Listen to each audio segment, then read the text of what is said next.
I drove 6 hours to my lake cabin, ready to spend a peaceful weekend fishing, only to find my dock, the one I built with my own hands, the one my kids jumped off every summer, completely gone. No message, no email, just sawed-off posts, sticking out of the water, and a soggy violation slip nailed to a tree like some kind of trophy. Apparently, Karen, from the HOA board, didn't like the visual disruption of my dock. What she didn't know? I own the company that manages the dam upstream, and I had every legal right to close the spillway and drop the lake level by 6 feet. Let's just say her waterfront view isn't so premium anymore. 6 hours on the road, 2 tanks of gas, 1 busted taillight, and the only thing on my mind? That first step onto the dock. The lake cabin had always been my escape. The smell of pine, the buzz of mosquitoes, the creak of the wood under my boots as I stepped onto the dock.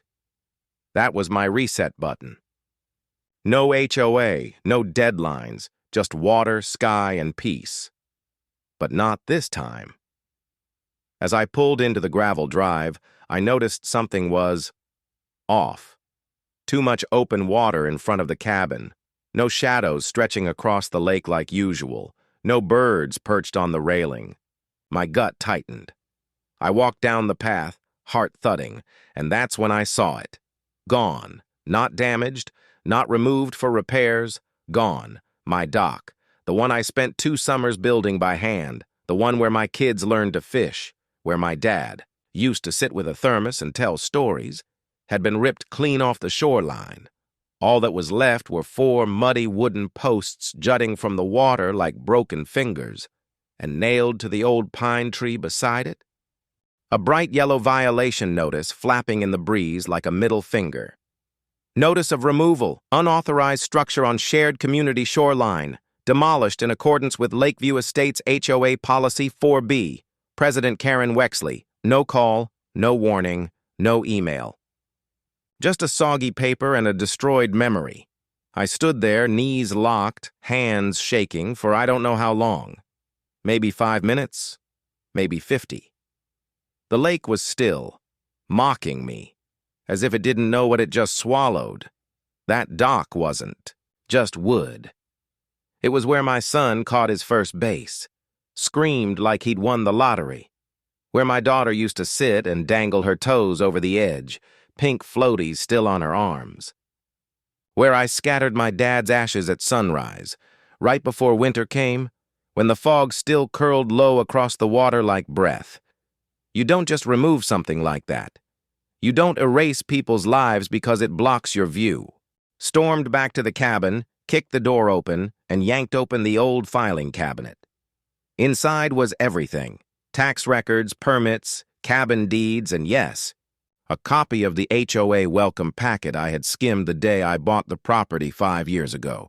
There was nothing, and I mean nothing, about dock removal in the rules. In fact, it mentioned shoreline property was joint use, but private structures, permitted with adherence to local code. I had filed the permits, paid the contractor to anchor it properly, even got the city's green light before touching a single rock on that bank. I hadn't broken the rules, but someone else had made up their own. I drove into town to cool off, needed to grab gas, maybe a beer, and mostly just breathe. At the gas station, I ran into Dale, a full-timer who ran boat rentals down the lake. Grizzled guy, always wore the same camo hat and smoked menthols like they were oxygen. "Lawson?" he said, squinting as I stepped out. "Heard what happened." My jaw clenched. "So it's already news?" He nodded.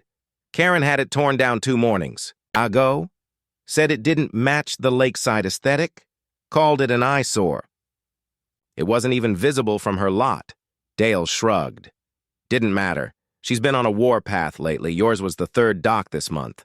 That stopped me cold." "3rd?" He nodded again. "Couple cabins down the South Bend. One of 'em was a widow who lives off fishing. Karen told her it lowered property unity. Whatever the hell that means." I stared at him. "She do it herself?" "Nope. Hired some handyman crew she knows from town. Didn't even wait for a board vote. Just claimed emergency compliance. Something in me snapped. This wasn't enforcement. This was entitlement with a clipboard.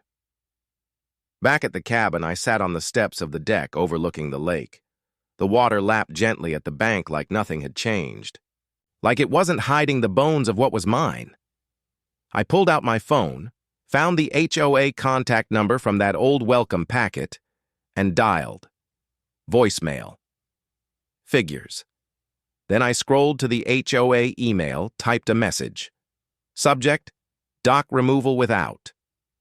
Notice, to whom it may concern, though let's not pretend we don't know who did this, my dock was demolished without prior notice, without due process, and without a single documented violation.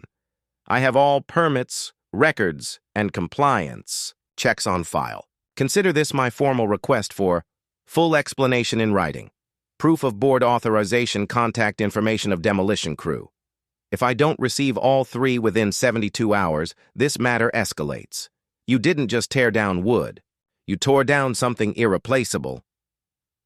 Lawson, cabin Dariwa 12I, hit send and stared at the screen until the glow blurred. The next morning, I walked the edge of the lake with my coffee. A man from 2 lots over stopped me, looked nervous. "Hey," he said. "Sorry to hear about your dock. Karen, she's gotten aggressive since the new short-term rental policies came in. Wants the place to look like a premium destination. Told the board docs make it look cluttered." "Did the board vote on mine?" I asked. He shook his head. "She said it was executive action, emergency violation." "And no one questioned her?" He winced. "She's difficult. You push back, she finds you, or worse." I nodded slowly. "So she's just running unchecked?" He looked down. "Pretty much." By the time I made it back to the cabin, my coffee was cold, but my resolve was boiling. Karen Wexley may run the board. She may scare the neighbors. She may think she owns the shoreline, but what she didn't know was that I owned the water. By the next morning, I had already checked my inbox 3 times. Nothing. No response to my email, no call, no explanation. I wasn't surprised. Karen Wexley, HOA President of Lakeview Estates, didn't make mistakes. At least not the kind she admitted to. She made decisions, and if you had a problem with those decisions, you got a fine or silence. But this wasn't about overgrown grass or leaving trash cans out too long. This was my dock. So I decided to make my voice heard, the old-fashioned way. I pulled up the HOA meeting schedule on the dusty bulletin board inside the community welcome shed near the marina. 3rd Thursday of every month, 6 p.m. That was tonight. Perfect. I changed into jeans and a black button-down, tucked my permit copies into a slim folder, and drove over to the clubhouse an hour early. I didn't want to walk in angry. I wanted to walk in ready. When I arrived, a few board members were already milling around. Middle-aged folks in pastel polos, holding water bottles, talking quietly about nothing. Most of them looked up when I walked in, then looked away just as fast. They knew. Maybe not all the details, but they knew something went wrong. At exactly 6:04 p.m., Karen made her entrance. Perfect posture. Crisp beige blazer, binder in one hand, Starbucks cup in the other. She had that aura about her, like she thought she was running a Fortune 500 company instead of a lakeside HOA with 38 homes and a broken canoe dock. "Let's begin," she said, flipping open her binder without so much as a glance at the dozen or so people seated. The meeting ran dry for the first 20 minutes. Financial updates, upcoming painting guidelines. Someone brought up speed bumps again. Karen shut it down with a fake smile and a thin voice. "Let's stay focused on important matters." When the floor opened to homeowner concerns, I raised my hand. She sighed, barely disguising it. "Mr. Lawson?" I stood slowly, folder in hand. "I'm here regarding the unauthorized removal of my dock on Parcel 12. She didn't blink. It wasn't unauthorized. It violated visual cohesion policy. A few board members shifted in their seats. I opened my folder. According to the bylaws, specifically Section 3A under shoreline use, homeowners are allowed to build private structures with valid city permits. I've got mine right here. I held it up for anyone who cared to see. Karen gave a tight smile. That clause has since been clarified. We now require a shoreline variance before any dock is constructed. I paused. There's no record of that policy change in the 2024 or 2023 updates. Her smile didn't budge. It's listed under the Design Standards Addendum, page 4. Which was emailed out, correct? I asked. Not physically distributed and never signed by homeowners? A murmur went through the room. One of the board members, a soft-spoken woman named Gwen, started flipping through her binder nervously. Karen turned sharp. We followed procedure. Your dock was an eyesore. You didn't request a variance. It was removed for the good of the community. My hands tightened around the folder. That dock has been standing for over 3 years. It was approved by the city. You had no right. Karen's voice dropped, lower and more clipped. You can rebuild it, but only after submitting a formal design review and paying the processing fee. It'll need to match the new shoreline aesthetic, of course. She said it like a favor, like she hadn't already ripped part of my life out of the lake. I looked around the room. Gwen stared at the table. A guy named Jerry cleared his throat but said nothing. They were terrified of her. I nodded slowly, closed my folder, tucked it under my arm. That's all I needed to hear. Karen raised a brow. Excuse me? I said thank you, I replied, calm, controlled. I'll take it from here. I left without another word, got in my truck, rolled down the window, let the air hit my face. My jaw was clenched so hard it hurt. But my mind, clear, sharp, focused, because she had just confirmed everything I needed to know. She acted alone. She twisted a rule that didn't exist. And she thought I'd beg for permission to rebuild what she stole. She didn't know who she was dealing with. You see, this lake isn't fed by a river. It's not part of a government water system. It's controlled by a privately maintained dam owned by a small utility partnership, a company my late father bought into back in 1992, when he invested in water rights along the eastern county line. And when he passed, those shares came to me. Most people don't realize how much power sits behind dam control. Lake levels, flow rate, spillway clearance, it's all adjustable. Legally.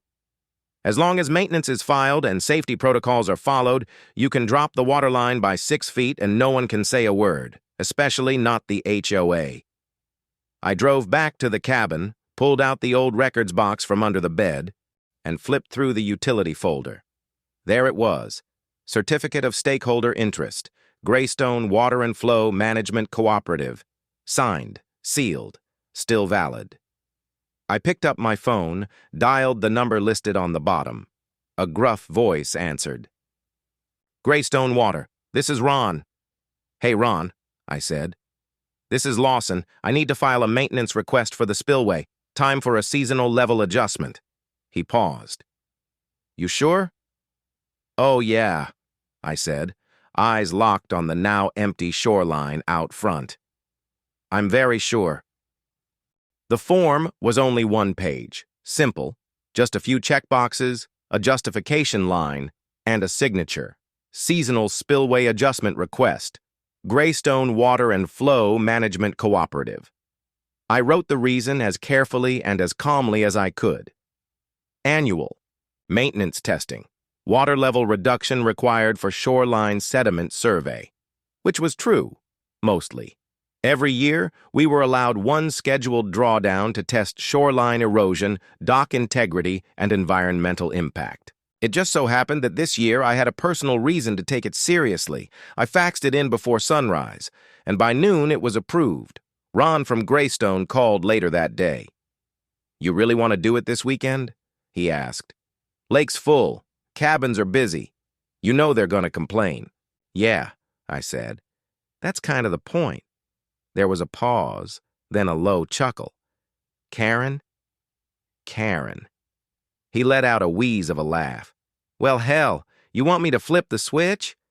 No, I said, staring out across the water. I'm gonna do it myself. That Saturday morning, I drove up to the Greystone Dam Control Station, a squat concrete building hidden in a cluster of tall pines near the north end of the lake. Still had the old analog switches, still smelled like wet stone and rust. Inside was the control valve for the spillway, heavy steel wheel, marked increments. A gentle hiss of pressure behind the wall. I placed my hand on the crank. This wasn't just a lever, it was balance, justice in a pipe. And I wasn't doing this in anger, I was doing it in memory. For every dock Karen ripped out, every neighbor she bullied into silence, every kid who'd never get to fish off their own property. I turned the valve one full rotation counterclockwise. Theekes. Water hissed. And the lake began to fall. Over the next 48 hours, the change was subtle, but steady. By Sunday evening, the shoreline had receded by nearly 2 feet. The grass that had been hidden beneath water now curled upward, dry and yellowing. Stones showed along the edge of the bank. I sat on my back porch, beer in hand, watching nature rewrite the line Karen had used to justify her power. I'd filed every notice, sent every document, complied with every statute, and she hadn't said a word. Monday morning, the HOA email inbox lit up like a bonfire. Subject lines flooded in. Why is the lake dropping? Is the dam broken? Karen, do something. My boat ramp doesn't reach the water anymore, Karen finally replied mid-morning, short, cold, defensive. Per city records, a temporary maintenance adjustment has been approved. This is outside the HOA's jurisdiction. Translation. I have no control over this. And the residents? They weren't having it. By Tuesday morning, the lake had dropped a full 6 feet. You could see the exposed mud ring around the basin like a scar. Boats that had once floated gently were now tilted sideways, resting on dirt. Karen's prized pontoon, the one she parked dead center like a badge of honor, was half sunk into the muck, and her brand new, exclusive HOA dock, that replaced mine, completely grounded, wood sagging, ropes slack, ladder hanging in the air like a joke. That afternoon, I took a slow walk along the shoreline. Neighbors stood on their decks, pointing, muttering, confused and irritated. Some recognized me, some nodded, one even clapped.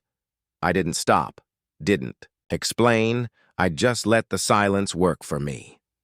By 4 p.m., the HOA called a mandatory emergency board meeting. I didn't attend, but someone live-streamed it. I watched from my cabin with a cold drink in hand and the window open, the smell of lake-bed clay drifting in. Karen looked rattled. No blazer today, just a zip-up sweatshirt and a fake calm. Tone, we're working with the city and utility company to restore lake levels, she said. A resident raised a hand. Do you have authority over the dam? Karen hesitated. Well, not directly. So no, another voice said. Then why'd you destroy 3 docks last month for visual consistency if you don't control the shoreline? Karen looked like she swallowed a bee. Someone else piped up. That dock you removed? My son helped build it. He cried when he saw it gone. Another. You said it was unauthorized, but we've seen the permit. Then Gwen, the timid board member from before, finally spoke. Karen, did you vote on that removal alone? Karen stiffened. I acted under Article 4 emergency provisions. That article is about flooding, Gwen replied, not personal taste. The room erupted. Later that night, a few neighbors stopped by my porch. One handed me a beer. Another brought cookies. Tom, a retired welder from 3 cabins down, just shook my hand and said, You did it legally. That's what matters. I nodded, because that's what I wanted. Not revenge, not damage, just the truth, made visible. I gave the lake 2 more days at the lowered level, then I drove back to Greystone, turned the valve slowly, 2 clicks forward. Bye. The weekend, the water was rising again. Nature recovering, but not Karen. By Wednesday morning, the HOA Facebook group was in full meltdown mode. Karen had tried to ignore it. Then she tried to explain it. And now, like all people who mistake control for power, she was trying to spin it. She posted a grainy cell phone photo of the muddy lake and wrote, "This unfortunate water loss was due to unapproved maintenance by an outside party. The board was not informed. We are investigating legal options." Legal options, huh? Cute. I let that simmer for a few hours, then posted my own update. Short, clean, and backed by the kind of documentation that made HOA presidents twitch. For anyone concerned, this was a permitted seasonal drawdown approved by Greystone Water and Flow Management. Request form and city acknowledgement attached below. I uploaded PDFs of the approved spillway adjustment form, my ownership certificate with Greystone, and just for fun. Before and after photos of my dock site, one showing the structure fully intact and one with Karen's violation slip nailed. To a tree, dock gone. No insults, no hashtags, just facts. The comments exploded in less than an hour. So? He owns the dam? Wait, he had the permit? Karen removed docks and didn't even vote on it? That's destruction of property, no? She just made an enemy out of the guy who controls the entire lake. I didn't reply to any of them. I just logged out and walked outside. The air smelled cleaner than usual. By Thursday afternoon, I got a call from Channel 9 News, the local station that covered car shows, bake-offs, and the occasional zoning dispute. A reporter named Shelby said they wanted to do a segment on conflicts over private lake rights and HOA overreach. I could already hear the title in her voice. Dock destroyed, lake drained. Who's really in charge? I agreed to an interview, on one condition. No drama, I told her. I'm not throwing punches, just showing documents. She smiled. We love boring truth. Makes the drama write itself. That weekend, the segment aired. Footage showed a peaceful cabin, a muddy shoreline, before and after drone shots of Karen's pontoon half sunk in sludge, and me sitting calmly on a wooden bench explaining how I used my dad's old water rights. To legally adjust the lake, I ended with one line because they asked for it. I followed the rules, even when she didn't. They let that sit in silence on camera for a full 3 seconds before cutting to B-roll of Karen dodging the reporter's microphone on her driveway. By Monday, the board cracked. 2 members resigned, one citing personal differences in leadership direction. Another sent an open email to the community. I was not made aware of the dock removals until after they occurred. I believe our president acted without board consensus, and I can no longer be part of that. Gwen. The quiet one, it was voted interim chair. First thing she did, freeze all fines issued over the past 60 days. Second thing, call a town hall meeting. Karen showed up late, not dressed like the queen of the lakeside anymore. Just jeans and sunglasses, trying to blend in like she hadn't been behind the wheel of a bulldozer just days ago. The community was done being quiet. They didn't scream, they didn't swear, but one by one, they told the truth. My dock wasn't illegal. I called the city. They had no record of complaints. You said his structure violated the shoreline view, but I can see a dozen other docks from mine. I didn't buy a cabin to feel like I'm in detention. You overstepped. Karen stood stiff, silent, every word landing like a brick in her chest. Then Gwen stood up and addressed the room. We'll be forming a temporary review committee, and until further notice, Karen is suspended from executive authority. It wasn't a firing. It was a public dethroning, and it was enough. Karen didn't return to meetings after that, her short-term rental business. The one she ran out of her lakefront cabin started getting cancellation after cancellation. The private dock she bragged about in her listings, sitting in a puddle of lakebed mud, rotting in the sun. I filed a small claim suit in county court for destruction of private property. Included, the permit construction receipts, photos. The HOA letter with Karen's signature. The judge barely needed 10 minutes. HOA acted without due process. Plaintiff awarded $4,800 in damages. It wasn't about the money. It was about the sentence. I used the check to hire a local builder and replace the dock, twice as wide, with reinforced pilings, solar lighting, and a small wooden sign on the edge that read, "Private, permitted, permanent," the day they finished.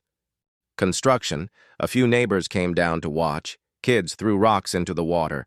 One guy brought a portable grill and offered me a hot dog. Tom, the welder, pointed at the new dock and said, "She thought she ruled the shoreline. You showed her who owns the water." I smiled, stepped out onto the edge of my new dock, and looked across the lake. Karen's place looked smaller. Now, maybe it was the distance, or maybe it was the reflection of someone who thought power came from rules, not respect. 2 weeks passed before the HOA sent the email. Subject line, "Leadership Transition and Policy Revisions, Community Update." Beneath it was a short, stiff paragraph. Effective immediately, Karen Wexley has stepped down from the board for personal health reasons. We thank her for her service and wish her well. Interim leadership will be provided by Gwen Martin while we hold a special election. No mention of docks, no mention of the lawsuit, no mention of the fact that nearly half the community had watched Karen's reign collapse live at a folding table under a canvas HOA banner. But those of us who were there, we didn't need a press release. The water had already said it louder than anyone else ever could. The next few months moved quietly, almost like the lake itself had exhaled. The new board, under Gwen, launched what they called the Clean Slate Initiative. They rewrote the shoreline rules from scratch. All homeowners with prior city permits were automatically grandfathered in. Any new dock proposals required clear written consent from the city, not just the board. The HOA's power to remove personal property was formally restricted. And most importantly, no more executive visual cohesion nonsense. That clause was burned, buried, and banned from ever returning. To my surprise, Gwen asked me to help draft the section on lake management and environmental compliance. "Truth is," she told me over coffee, "you've handled the water more responsibly than we ever did." I looked at her. "You sure you want the guy who made the lake disappear on your committee?" She smiled. "We want the guy who reminded us we don't own the lake. We just live around it." I agreed. Not for politics, not for pride, but because I wanted to make sure no one else ever had to fight this hard just to protect their space. Karen? She still lived there, technically. But her rental listings dried up. Word got around. Her once premium lakefront getaway now had a reputation. People whispered, frowned. Kids avoided her driveway. She stopped showing up at gatherings. The HOA banner she once flew proudly from her porch? Gone.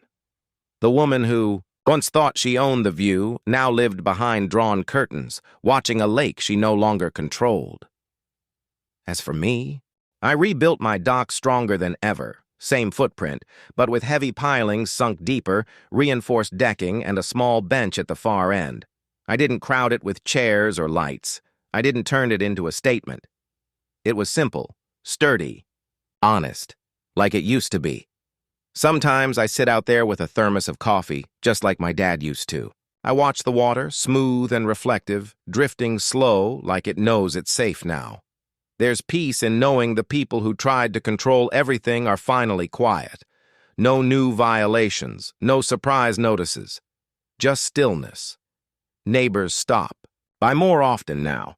Some come to fish. Some come to talk. Tom always brings jerky. Diane brings wildflowers. Gwen shows up with a clipboard, but never stays long. She likes to keep her hands clean now that she knows where the real mud lives. We started calling the area around the dam the deep end, not just because it holds the most water, but because that's where things changed, where fear drained out, where the rules got rewritten. One morning, I walked out to the end of the dock just before sunrise. The lake was like glass, pink skies reflected over water so still it looked frozen. Birds skimmed the surface. A fish jumped once, then vanished beneath a ripple. And right then, in that quiet, I felt it. Not victory, not revenge. Balance. The dock creaked beneath me, soft and familiar. My hand brushed the rail, my eyes drifted. Across the shoreline that once made me feel small. Now just part of the view. And I whispered out loud, half to myself, half to the water. Funny how some people think they can control the shoreline, without realizing who controls the water. I didn't need applause. I didn't need another lawsuit. I just needed this moment. Dry wood under my boots, warm coffee in my hand, and nothing but truth between me and the horizon.